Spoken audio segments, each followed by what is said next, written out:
almost 3 months in as I attempt to become the first person to swim 1,000 miles around the entire coast of Iceland. And this feels so good to say, but we have officially done the East Coast. That means we've done the West Coast, we've done the North, we ticked off the East, we just have the South to go. So now feels like a really good time to almost pause and reflect just on the lessons that we've learned. Reason being, and everybody I speak to just says that the South Coast, it's a whole other beast. And Brian on the boat, he actually had a lovely way of saying it. He said that every coast of Iceland has its own personality. And the East Coast has been a gift, which I'll talk about in a while. The tides have been so good. The speed, the distances that we're covering, we just knew that the South Coast, it was almost like this beast, this inner cave that's just sitting there, and we just can't be complacent. So it just feels like a really good time to sit, pause, reflect on the lessons learnt, and with everything that we now have in our toolbox, our toolkit, we're just going to take to the South Coast. So first up, the West Fjords. You know, when we started, I was a much younger man. I had less facial hair, less urine in my wetsuit, and I was, again, I always say this, naive enough to start, stubborn enough to finish, and it just feels like that is my motto for life, because I swam around Great Britain in 2018, and again, a young man, almost didn't know enough about sailing and swimming at sea to know that it was a crazy expedition. It was, many people said it was impossible. You can't swim around Great Britain in a single season. That was all of the feedback I got, because basically by the time you get around the top, the winter just comes in and you get smashed up against Scotland. But they said if you have an amazing summer, it might be possible. And Captain Matt Knight, absolute legend, you know, me and him sat down, it was breakfast one day, we worked out everything, tidal charts, weather mapping, we said, look, there's a slim chance, and we took that chance, and we were gifted with what was an unbelievable summer. I just think I've almost accidentally applied that same ethos to Iceland. I honestly didn't know how hard it was going to be.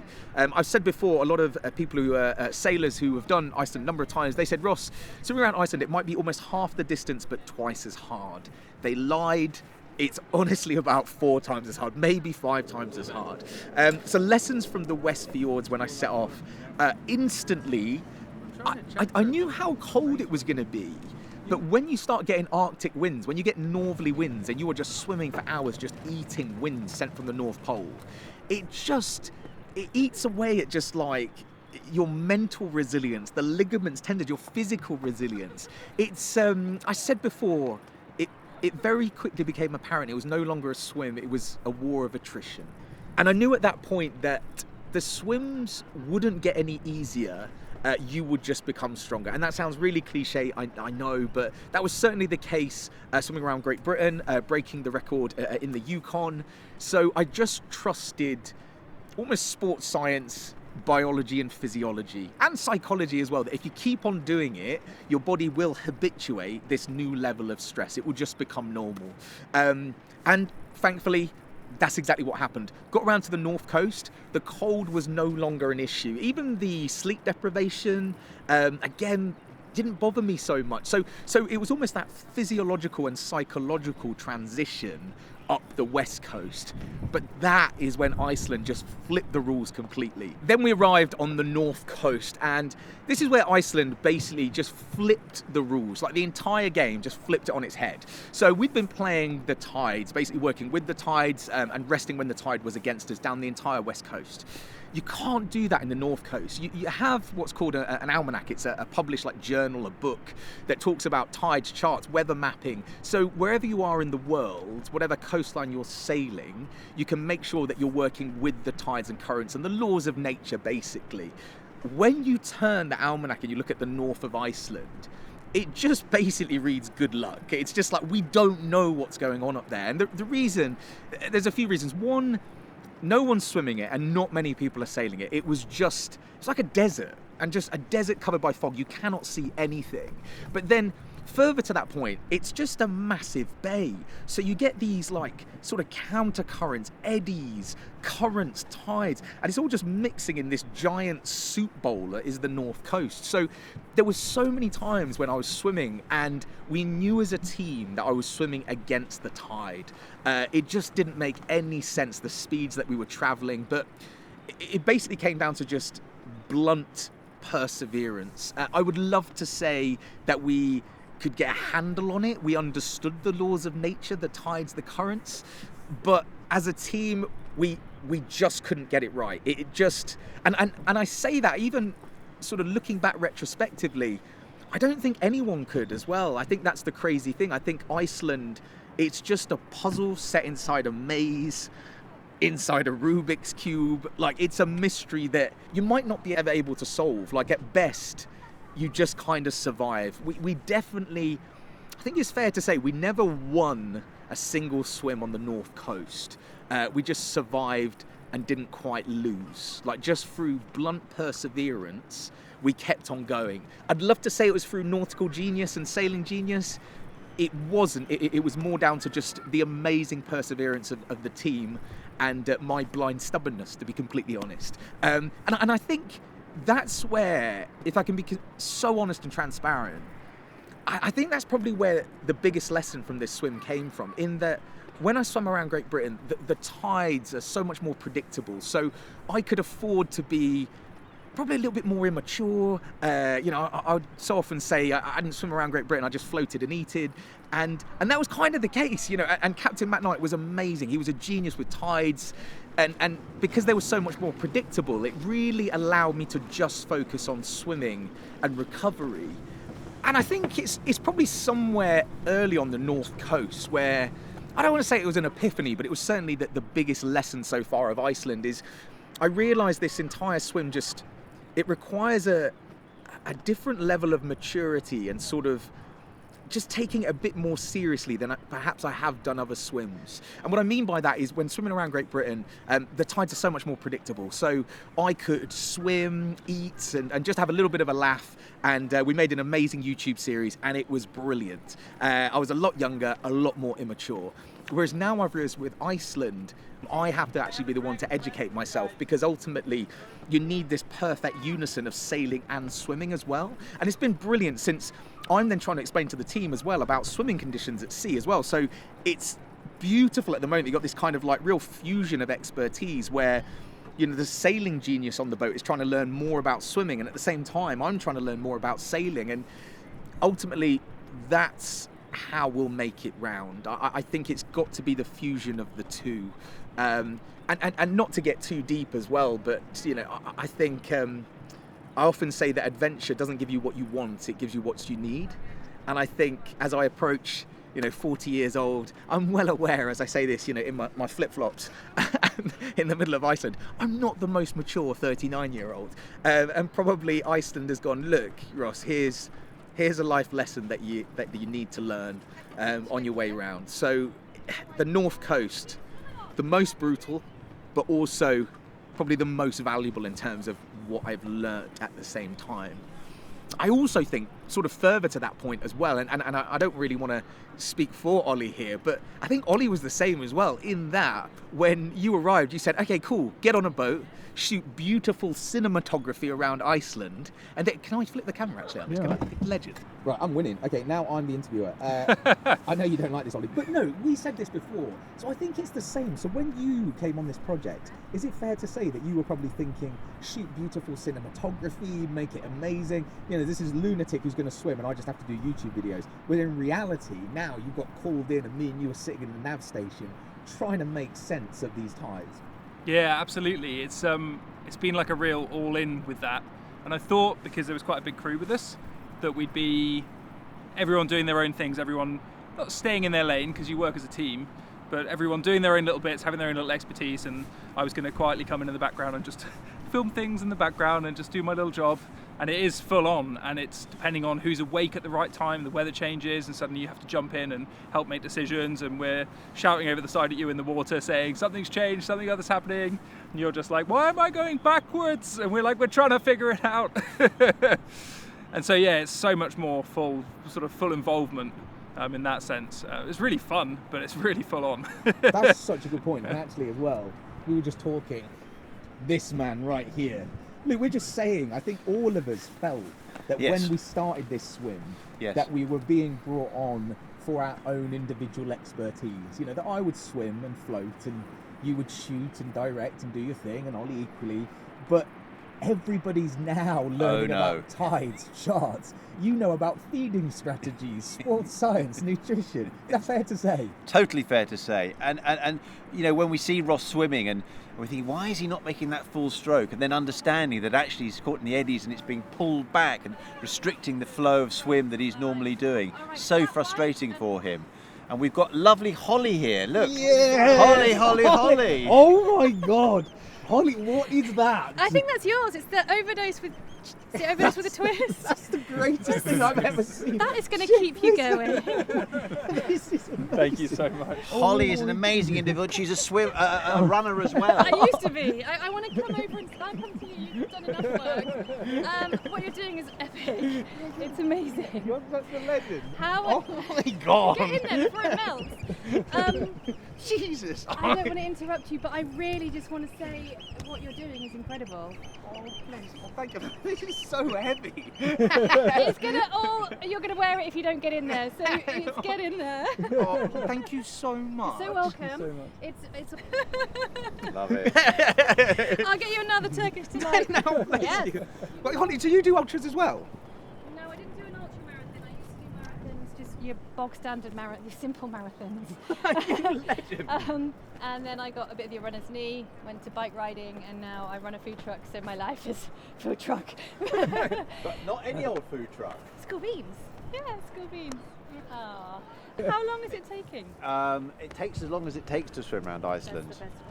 Yes, so we're just doing it stage at a time. Each coast has been completely different, and this man is a human machine. How he does it, every tide, getting in the water, swimming for 6 hours, up to 6 hours a time, sometimes battling with the tides, having no current assistance, other times flowing down, having fun, being chopped around in eddies. I mean, I'm probably not using all the right terms, but it's been awesome, and I'm new to the whole swimming thing, and I sit on the side of the boat throwing drinks at him to try and That's keep not him very going. In a nice way. How's the game? Is it pretty good, or is he very long? Oh, we've got to swim, or lobbing a banana, or whatever we can to keep him going. 50 metres up the road. And he swims like an absolute amazing person. Wow. He gets stung by jellyfish, lion's mane, I now know them. Horrible little things. Poor thing comes out all swollen and stung, goes to bed, gets up again, swims again. Relentless. Well, Relentless. That was so good. You're head of PR. No, I'm in awe of the Newly man. You know appointed. how It's he, got to be like 90% mental as well. Oh, you're right. I'm Yeah. not saying that it's not physical, but that's like, you can be the fittest person in the world, but that is a different kettle of fish. That's mental. I'm so impressed. This is unbelievable, by the way. So he said, an overdose with a twist. So we gave you a cherry pop and an overdose combined. It's so, I'm gonna do 2 laps of Iceland now. Oh my ready to go. Sponsored by Support. I think Oh.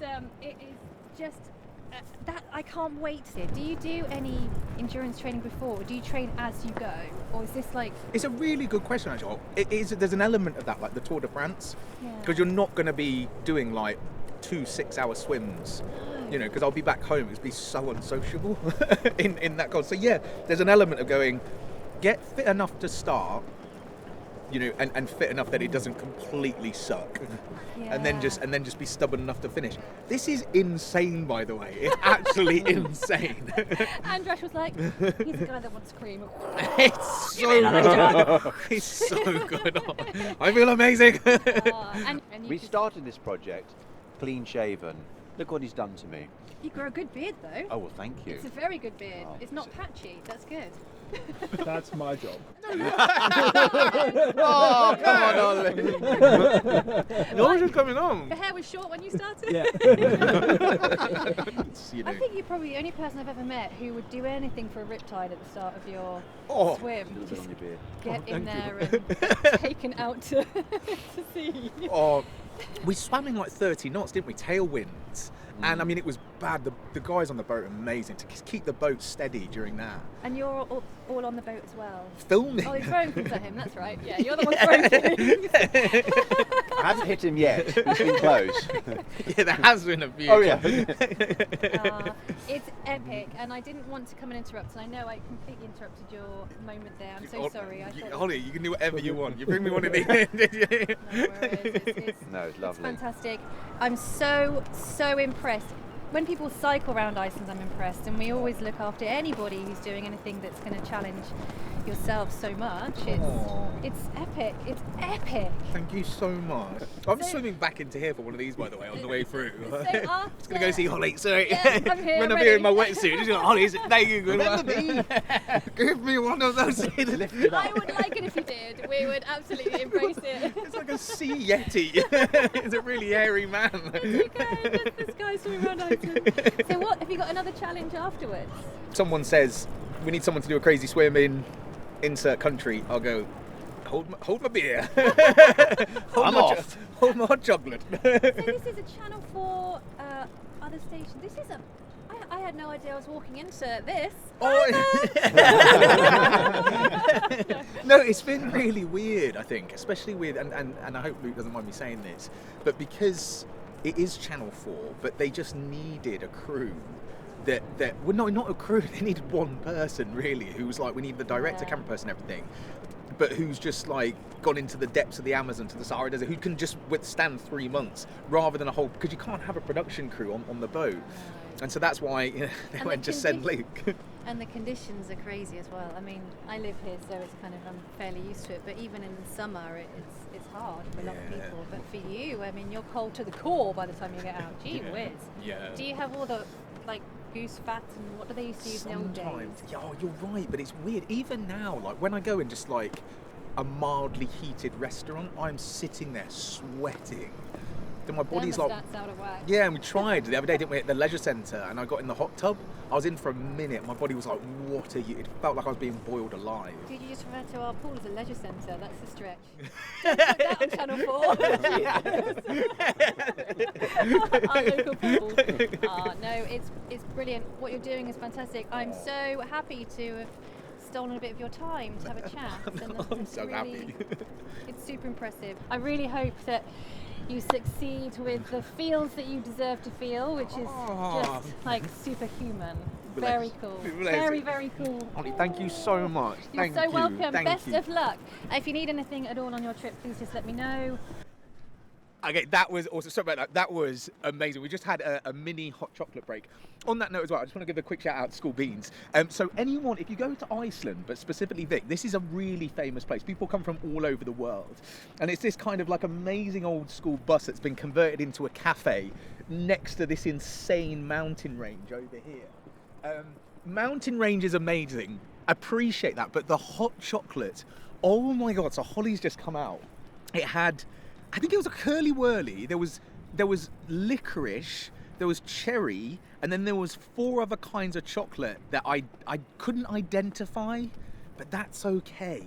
You know, you know what I'm saying, Ollie? When it's that dense with chocolate, I've just got it coursing through my veins right now.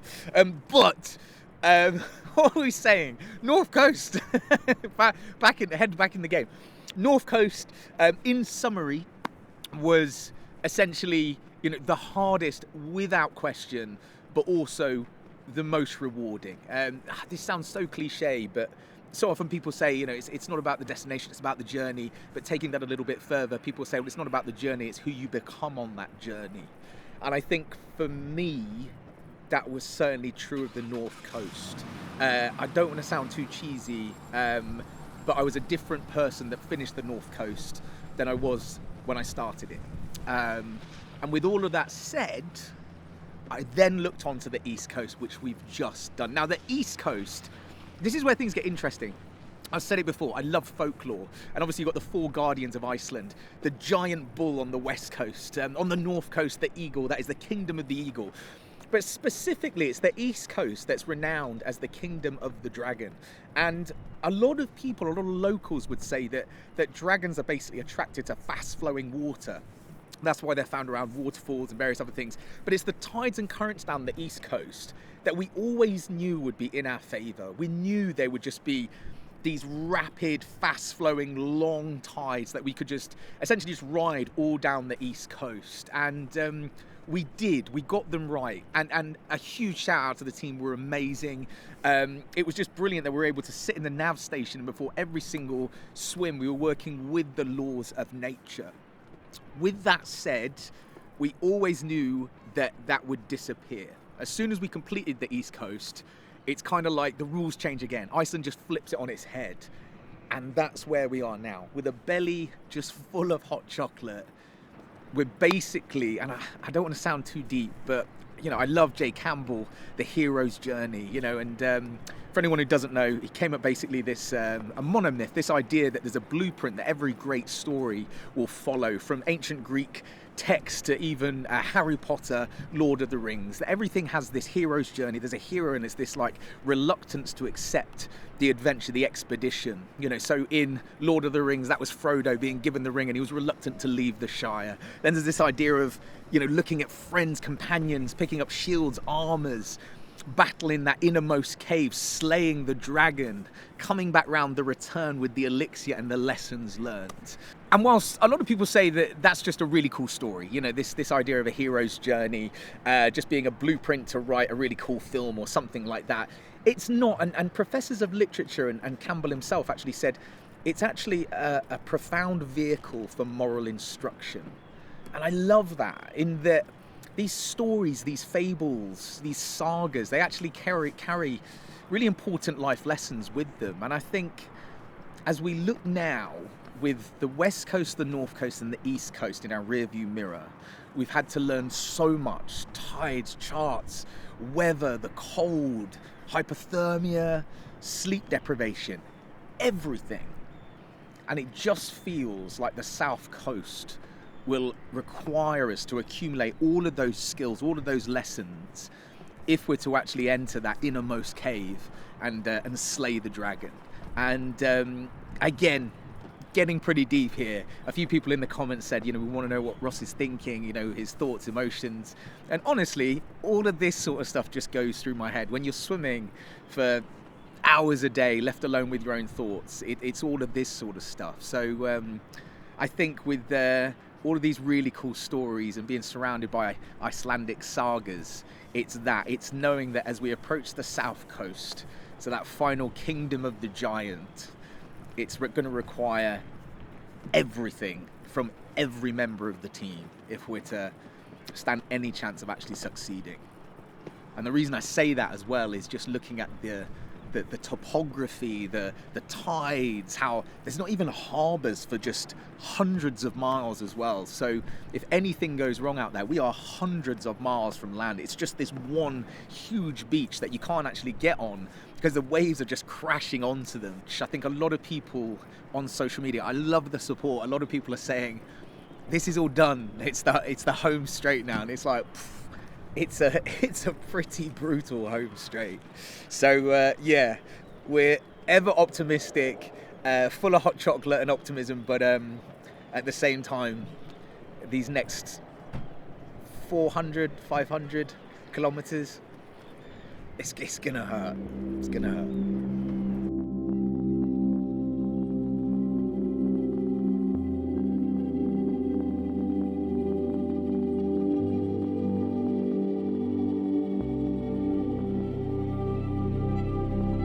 All right there, wind's coming from the north.